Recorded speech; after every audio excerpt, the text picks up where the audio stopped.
Welcome to the Top Business Leaders Show, powered by Rise 25 Media. We feature top founders, executives, and business leaders from all over the world.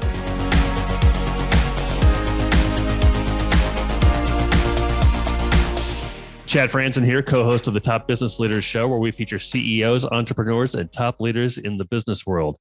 This episode is brought to you by Rise 25. We help B2B businesses reach their dream relationships and connect with more clients, referrals, and strategic partnerships, and get ROI through Done For You podcasts. If you have a B2B business and want to build great relationships, there is no better way to do it than to profile the people and companies you admire on your own podcast. To learn more, go to rise25.com or email us at support@rise25.com. Jem Bourouh is 24 years old and is a serial entrepreneur from Germany. He launched his marketing agency called Adcubator in 2018. Jem and his team have spent more than $318 million profitably. After being in the DTC space for more than 4 years, he's decided not only to bootstrap his own commerce brands, but also to invest and acquire other businesses such as marketing agencies and e-commerce brands. In 2021, Jem launched an education-focused entity called eCom Incubator. Hey, Jem, how are you? Doing good, Chad. Thanks for having me. How are you? Yeah, I'm doing great. Hey, thanks for joining me. Hey, I know I said you were from Germany. Tell me a little bit. Well, actually, where are you from in Germany, and what was life like for you there growing up? Sure. So, born and raised in Germany in a town or city called Bremen. I think right now there are like 600,000 people living. Pretty much lived in Germany all my life. Like if we're gonna go back all the way, like childhood and everything, grew up, not really had much, went to a really good school where everyone's parents were like top managers, CEOs, lawyers, all that kind of stuff. Right. And honestly, like this was like I always knew that I wanted more of life, especially if you grow up not really having a lot and like not really having money. So kind of like the entire thought of doing more in life, becoming more was always there. I mean, when I was 6, I used to be a sumo ringer. That kind of like cleared out very, very quickly, I'd say. But grew up in Germany, Bremen, super nice place to be. I'm sure that you should visit sometime. So if you're ever in Germany, let me know. I'll go there and I'll show you around. Sounds good. Lived there 18 years of my life, then decided to move somewhere else to just study in university. So I went to a city in Eastern Germany called Magdeburg, which is like near Berlin, like 1.5 hours perhaps. So studied there 2 years, switched to another university because like during that studies, I started business and everything, started to learn about business, how to make money online, e-commerce, selling products, advertising, all that kind of stuff, right? Switch universities again. And up to this day, even though I started studying in 2016, and I mean, it's like 2022 right now, I still haven't finished my degree, but I have like 7 businesses running. So it's like, yeah, do I really want to finish my bachelor's degree, or do I just want to keep on doing what I'm doing, take the L and just not even stress about it? But so that's how I grew up pretty much, and decided to leave Germany for the first time in 2020, actually. So moved to Sweden for half a year during COVID, because in Germany, everything was like on lockdown, super hard. And like during that time, Sweden was criticized super hard, right? So I was like, I might as well just go to Sweden for 6 months. Ended up staying like 4.5, 5 months or something, went back. After 4 months, I was really tired of Germany again, moved to Mexico, stayed there 2 months, went to the US, because last year, still in like April, May, you couldn't go from Germany to the US. So you had to go to either Dubai or Mexico to be able to enter the US, right? And I wanted to go back to the US. So was Mexico, was in the US, and then kept honestly just like traveling around, moved to Dubai, got my residency, or lived in Dubai, whatever you want to call it. And then eventually went to Bali in December, 2.5 months, back to Dubai. So yeah, like honestly, my life right now is kind of crazy, especially with traveling all around the world. Like it's a nice thing, but it can be also very draining. But yeah, basically my life in a nutshell. Very nice. Very nice. Hey, what was your first, I mentioned you're a serial entrepreneur. What was your first ever entrepreneurial endeavor, even if it was like when you were a kid? And how old were you? So I never really talk about this at all, but I remember that I was buying candies at this one store and just selling them in class. And like eventually my teacher shut it down after like 3 days because we're selling that stuff in the breaks and everything.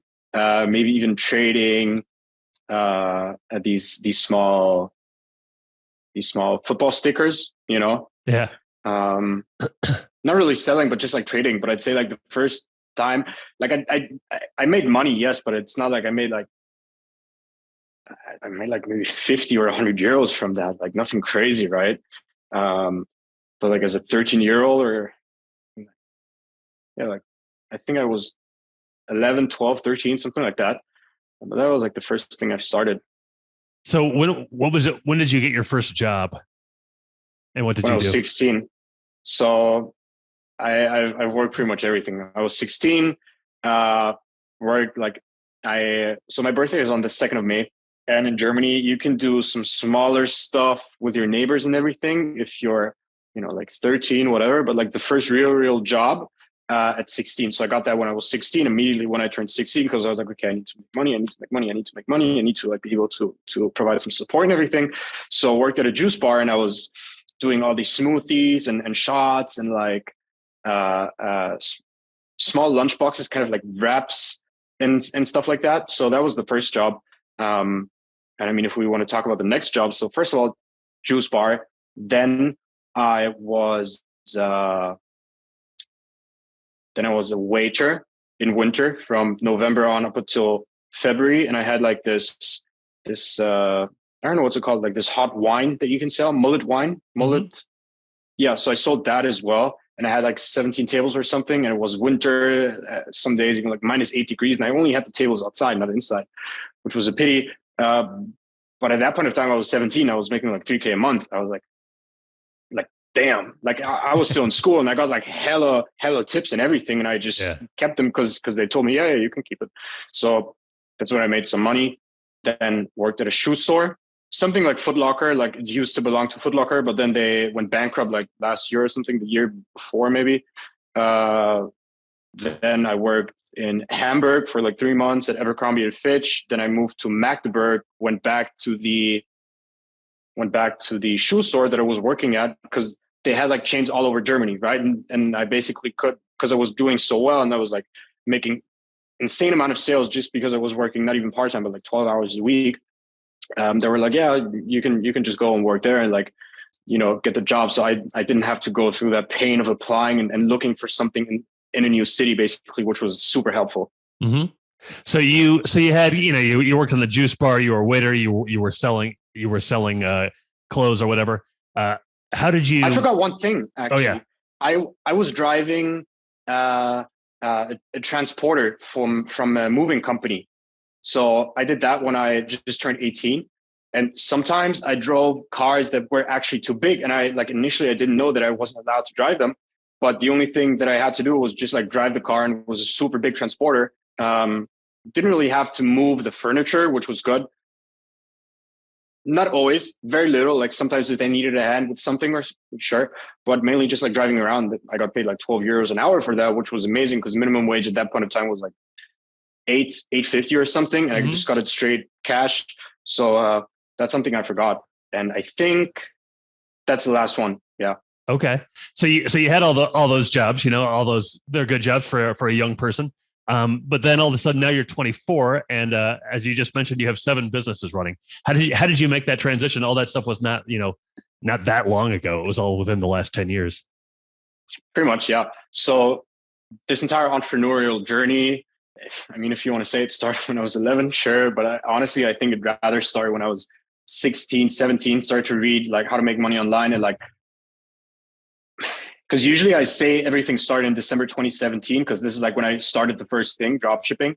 But before, I watched like these YouTube videos over years, right? So it's not like something new. Like I was always interested in making money online, but it always seemed like a scam to me, to be quite honest, because it's like if you don't know anyone who's doing it, like because you can edit videos and everything, and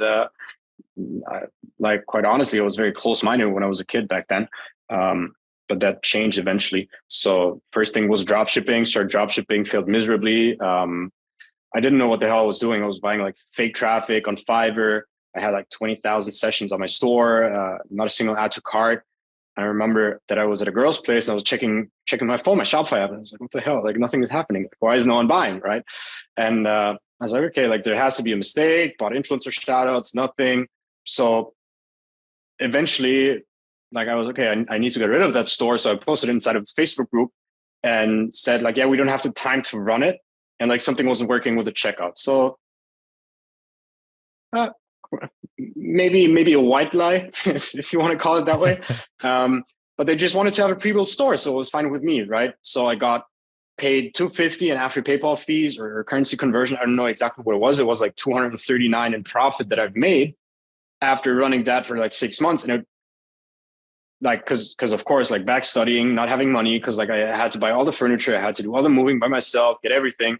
And like, I remember at some end of the month, I had like €5 left in my bank account. Right. So this is like when I was like, damn, okay, this internet money actually works. And people do have money on the internet.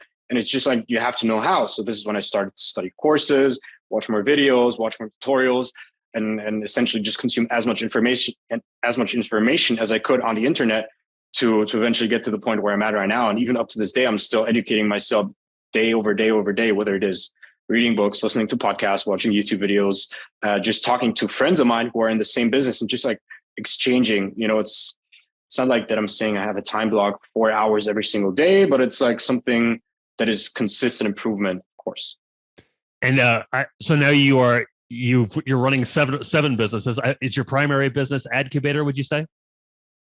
Adcubator is the main cash cow. Yes, correct. And like this is the business that I've been running for the longest time. So Adcubator was the first one. Then we're running 3 eCom brands and 1 dropshipping store. But I count that as one business. We're running I'm invested in a conversion rate optimization agency. I pretty much majority shareholder. Then eCom Incubator. I run affiliate offers and then like two other side things. So, but it's not like worth the mentioning of so far because it's like still in the process and everything. What is tell me about Adcubator and what do you guys do?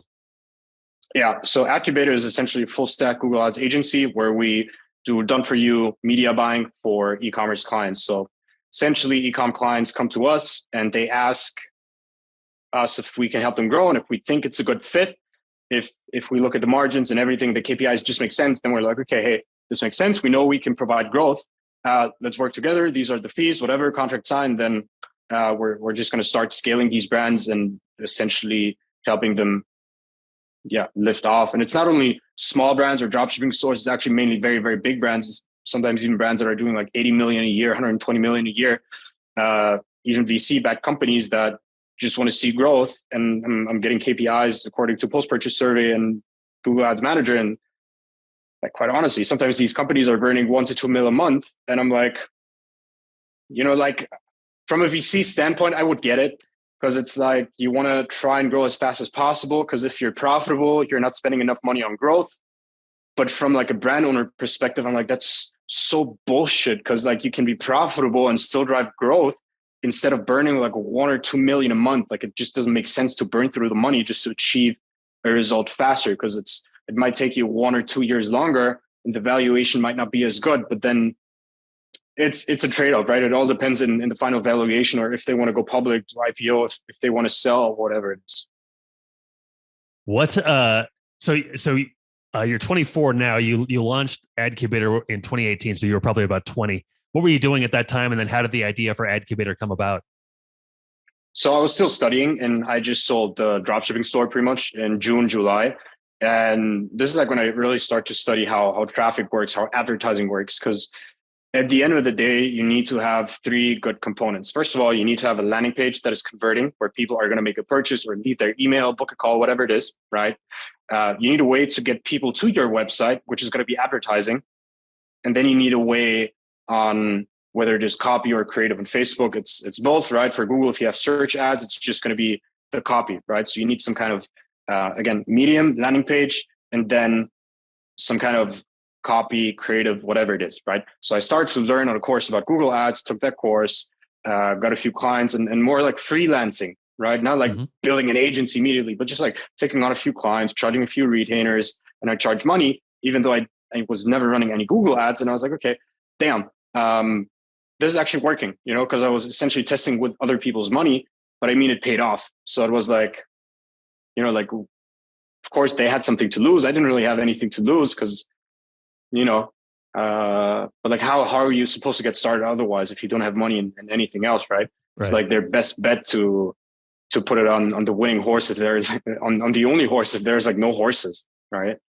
Yeah. So what did you learn from, you talked about how you tried something earlier and you said you failed miserably. What did you learn from that experience that maybe you think has helped you, into some of these other endeavors?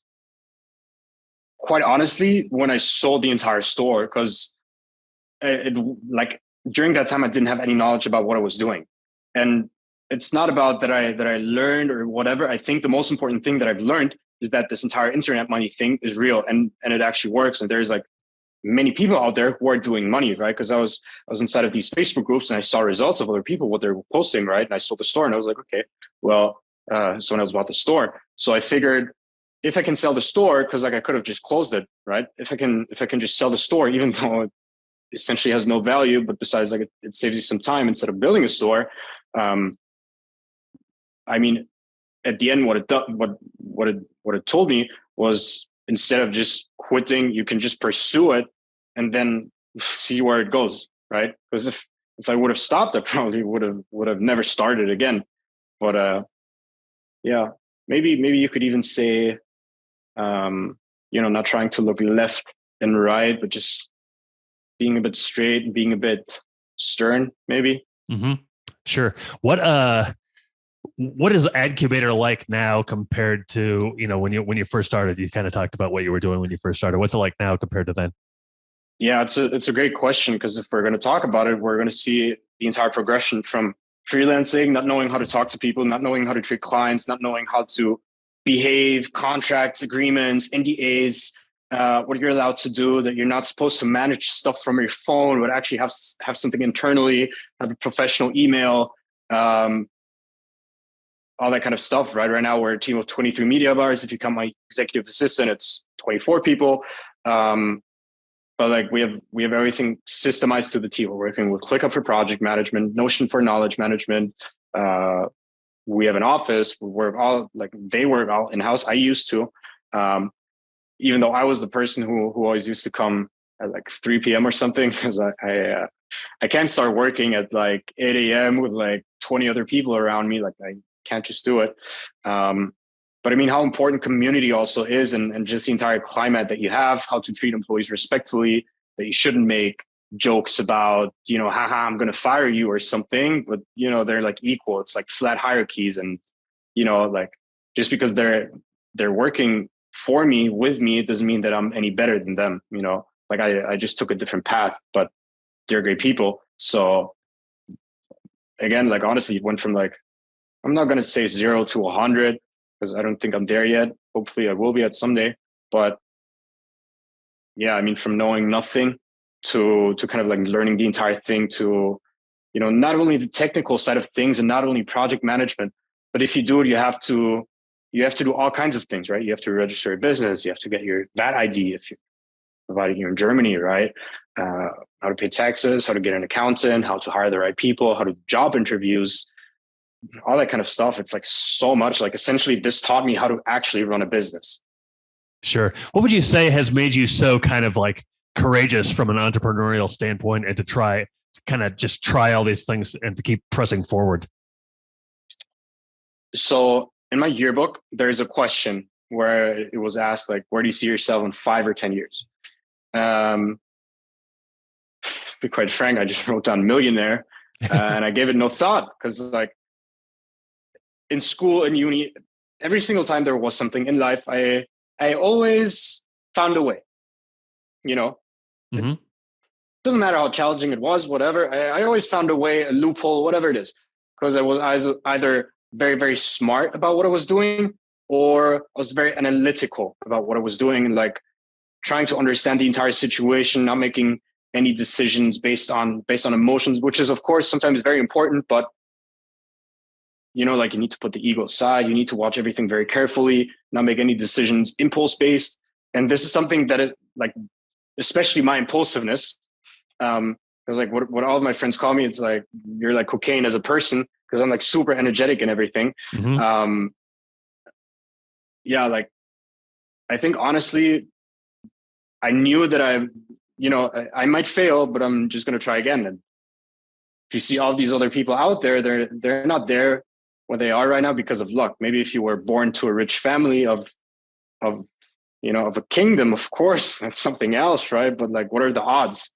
So it's like all the business owners, they work their ass off to be where they're at right now. And at the end of the day, I know there's like no real difference between them or me. Mm-hmm. Or I.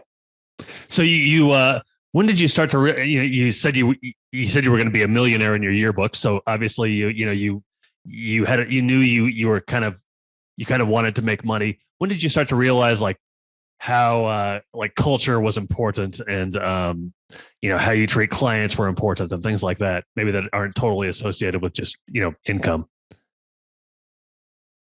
I think in 2019, because in the beginning it was mainly about the money, and of course like fulfilling everything that the client asks you for, and not like only fulfilling what is in the contract. And like if they want something more, they have to pay more because you're not handing out freebies.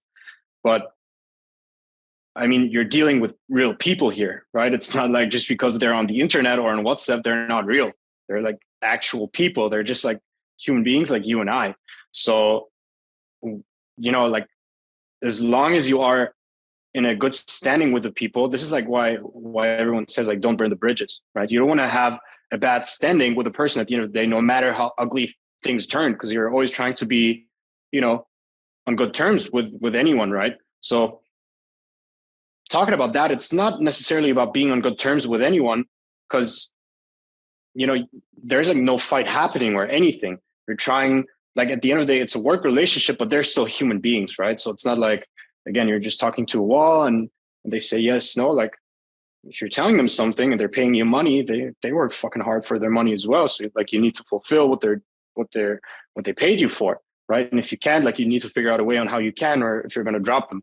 And this is why we're very, very, very specific with not only the amount of clients that we choose, because for each media buyer, we have like 4 to 5 accounts that they manage, because otherwise my media buyers are overloaded and it doesn't make any sense, because they're, like they're supposed to have work-life balance. They're supposed to have fun in their jobs and not just like be stressed, because the quality of everything is going to go down, right?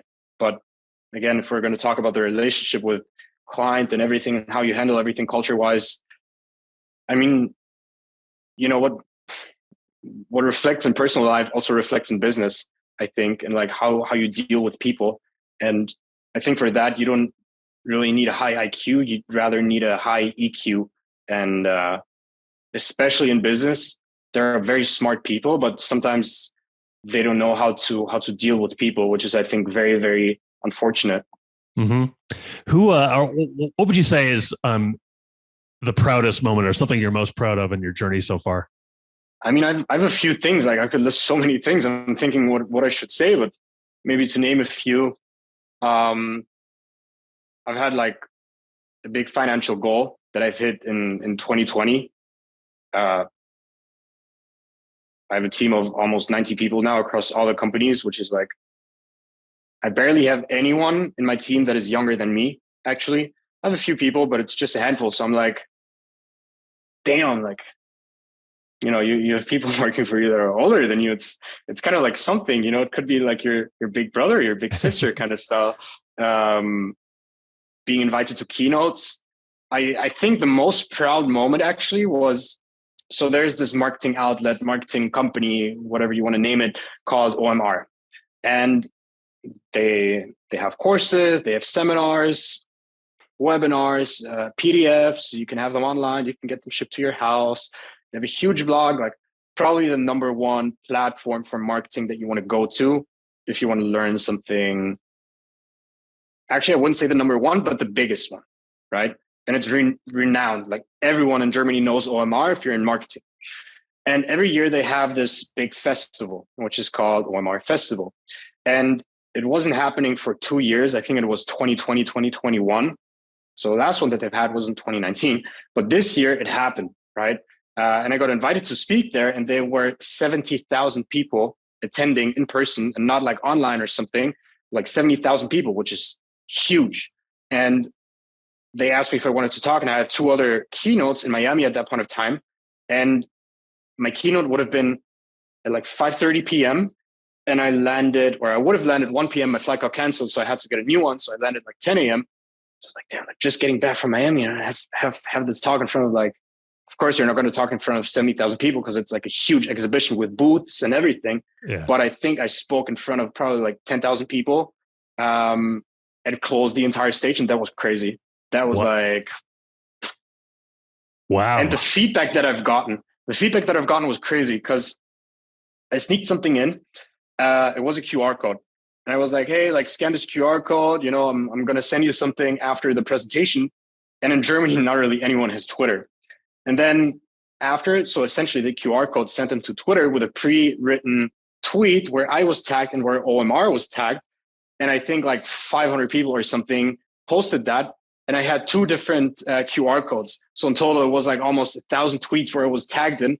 And it was crazy, especially the feedback that I've gotten, people tagging me on their Instagram stories, like, oh, number one keynote. I've started public speaking in February. And I think this year so far, I've done 7 conferences in person. And I have a really, really good friend of mine, Nick Shackelford. He's done like 80 keynotes, 90 keynotes. So he's kind of like mentoring me and teaching me the ropes and everything. So I'm super grateful because if it wouldn't have been for him, I wouldn't have been able to deliver as good of a presentation in Hamburg as I did. Do you write your own material? I write it, but I don't design it. So I give my designer a briefing on what I would like to see. And it's super ugly. I can send you an email after, check it out. It's super funny. So I have a concept on top of my head. I have, because I always like to provide actionable insights, right? So not only talk about myself and how good I am and blah, blah, blah, but like, I want to help out the people. Like, this is why I'm doing it, right? I want to provide the people with something bigger, something that they can either learn from or something very technical, hands-on, where it's like, hey, this is something you can implement in your business right now, like after this, like starting tomorrow, to help your team, right? So I'm always trying to provide resources and everything. So oftentimes it's very, very technical of what I'm saying, like depending on the audience, of course, like maybe starting a bit, very easy, and then like kind of like a funnel, you start like very broad and then you just narrow it down to see who's actually listening when you get into the high level stuff. But I do all the text, everything. I describe what I would like to see. For example, let's say I want to make a transition from one slide to the other where I'm saying, like everything that I've just said is, it might seem very difficult, and then there might be like a meme with me with my face on building a card house, for example, right? So like I'm telling him exactly what I want to see because I have all of these transition on top of my head.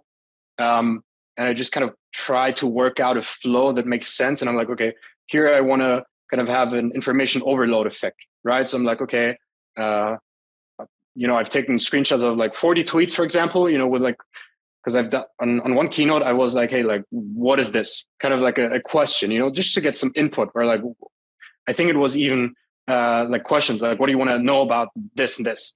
So 40 questions or something. And I took a screenshot of all of them, and he like cut the corners and everything. And then like I click, because I like animation. So I click 4 or 5 times. And then you go from like one big screenshot to like 4 different ones to like 8 to 10 to like 20 to 40. So you actually see like, it's basically like how do you say, like an effect to the audience where they're like, wow, like, many people are asking that, and I'm not going to say it leaves the audience speechless, but it has an effect on them. For sure. Sure. But he designs everything. He's a great guy. Very nice. Very nice. Were you nervous when you were speaking in front of a crowd of 10,000? Hello. So I have something, it's not smelling salts, but it's like a herb compound inhaler, which is like mental and everything. And whenever I'm a bit anxious or whenever I'm in a situation, I'm always smelling it to be a bit grounded, right? And they were doing all the sound check and everything. I was like, oh, do I take my phone? Do I take my, where do I put it? And I had like 5 people taking care of me, doing the sound, doing everything, briefing me and everything. And before, it was one of the most scary moments of my life. But as soon as she announced my name and I walked on stage, because I saw the crowd, right? I know my friends were there. And then I walked on stage. I was like, And it's kind of like before the entire presentation, you're super scared, you're super anxious. But when you're on stage, you're just in flow state and you're just like delivering everything. And like all the anxiousness is forgotten, everything. Because at the end of the day, you're on stage for a reason. You know, like 10,000 people are watching you. Like any of these 10,000 people could be you, but they're not, because I'm myself, you know, and I've been on stage. So I'm like, you know, like there's no reason for me to be anxious or anything, because they want to learn from me, and like I want to help them. So it's like, yeah, sure. Very nice. Wow. Amazing. Hey, couple more questions for you. What would you say are kind of some of the daily rituals that you do or things that you do every day that you feel are important? Great question. First of all, first thing in the morning when I wake up. Okay, so let me maybe rephrase. 6 weeks ago, I didn't really, or like 4 weeks ago, I didn't really have a daily routine in my calendar. Right now, I have a routine where I'm like, okay, I should wake up by that time, which doesn't always work because you know, my one business partner is in Edmonton, so the time zone is minus 14 hours. So sometimes if we have sprints or something, I could work until 4 a.m. Generally speaking, I wake up, I don't check my phone for the first 30 minutes, take a shower, get ready, everything, go outside, get some fresh air in my villa, just chill for like 10 minutes, 15 minutes, whatever, go back, check my phone. And then I just check any messages, not even email, it's just like personal stuff. You know, if there's like anything coming up, then I do a block of deep work, 3 hours without checking Slack, without email, without anything, because I like to separate my work time and my badging time for Slack and email and communication. So deep work, then I, depends if I'm hungry, which I mostly are, getting breakfast, going outside with my roommate. Then we're getting food. Then I have a small meditation session, I think. So it's either breath work or meditation, which is like 30 minutes. And like I sometimes even have meditation sessions when I'm like feeling very, very, very stressed, or I'm just like 1 hour, not doing anything, just like eyes closed. And some of my friends are like, how can you do 1 hour? Like, that's crazy. Yeah, of course. But you know, it's, if you can't do it, if you can't handle the situation, you need to learn, right? And it's a big challenge, because if you can just stay still for an hour, like, in my opinion, that's very impressive. Definitely. So then I got a personal trainer almost 4 or 5 weeks ago. So yeah, actually deep work, then breath work, then food, then gym, then another block of focus work. And focus work and deep work for me is something different, because deep work is I'm not doing anything, and like I just want to get my most important things done for the day, 3 hours, 2 hours, depends on how long I'm going to take. And then focus work is like I can deviate a bit. I have my game plan still, and I know what I need to take care of, but it's like I can still do some other stuff. If a call comes up, my assistant can schedule it for the focus time, for example. You know, just because I don't like having calls in the morning, first thing, talking to people. And like, I'm very blessed because I'm in a time zone, which is Eastern in Asia. So it's like, I don't even have any calls in the morning unless I would be waking up at 7 a.m. Then I could have a huddle with the sales guys, for example. But that's something else. And like overall, I think I have like probably 5 different badging slots. And this is like something I still need to figure out, because I'm checking Slack way too often, checking my emails way too often, because, you know, you don't want to miss anything. But it's getting better, because habits aren't formed in a day, but this is like basically how a daily day looks like, day in the life. If I want to go out with friends, I'm going to go out, but then it's a trade-off that I have to make, right? So I can't work during that time. So I know what I missed out on, and then I can pretty much get it in the next day. So that's a day in the life. Why do you think it's important to most people? I think most people would say that like their phone is the first thing they check when they wake up. Why do you feel like it's important? I mean, my wife, if she wakes up in the middle of the night, she checks her phone. Why do you feel like it's important not to check your phone for the first 30 minutes? Just dopamine. I have my phone on black white, if you're able to see. First thing first, why do I have it on black? Less dopamine, less colors, less exposure, less fun being associated to using the phone, because if you see all the colors and everything, of course, like sometimes I'm going to change it if I want to take a picture, if I want Instagram, or if I want to watch a video, whatever. Well, that's something else. But I think first thing in the morning, you need to take care of yourself, and you need to allocate time to just like, you know, just like taking time for yourself, kind of like not meditation, but just, you know, mental health, I'd say. Because if the first thing in the morning is checking your phone, the last thing, like, it's not like something urgent is going to happen that you can't check in 30 minutes unless you know something is up. Okay, but then there's going to be a way on how to reach you, right? You can set a setting where every call, where someone, if they call you 5 times, for example, or 2 times, that it's going to go through the do not disturb, and then you're going to get the call, right? And then okay, it's important. That's something else. That's like an exception. That's example, an extreme scenario, whatever you want to name it. But again, I think checking the phone the first thing in the morning and the last thing, because I used to do that. But to me, it's just like so extremely toxic.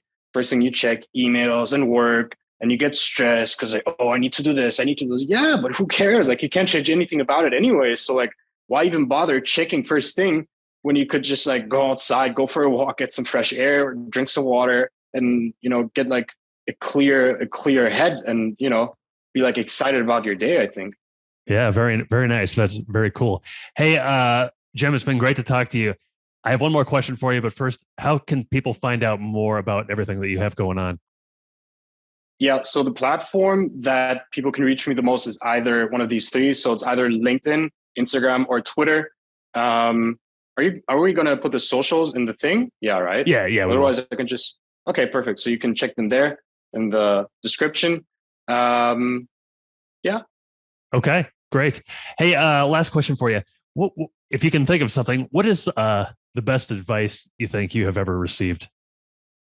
I think it's something that I've mentioned before already, but I think it's important to maybe really stress it. Between you or I or anyone else in the world who's super successful, there's like no real difference. The only difference there is the amount of work we've put in. It's kind of like this iceberg picture, right? You only see the tip of the iceberg, where you're seeing the success and everything on social media or whatever it is, or you see their LinkedIn, impressive CV, impressive history, whatever it is. Like, okay, but like, people had to do something to actually get to the point where they're at. I didn't go from Bremen to not having anything, to living in Bali and Dubai and Mexico and the US and anywhere in the world. Like, it doesn't happen overnight. I'm not an overnight success. It's many years. It's been, not as many years as you've been doing it, but I've been working my ass off, quite honestly. So number one advice that I want to give everyone on here is, first of all, don't stop because you're failing. Failing is normal, but no one really posts failures on social media because they're not as attractive as success and cars and money or whatever it is, right? Just like focus on yourself. You're not too late. You're not too early. Do whatever you think is right. Focus on what's working, double down, build a team, introduce structures, and just don't quit, because you're going to be successful and grow everything if you do it the right way and don't stop. Sure. Yeah. Hey, that's great. Hey, Jem, thank you so much for your time today. It's been great to talk to you. I really appreciate it. Thank you. Likewise, Chad. So long, everybody. Thanks for listening to the Top Business Leaders Show, powered by Rise 25. Visit rise25.com to check out more episodes of the show and to learn more about how you can start your own podcast.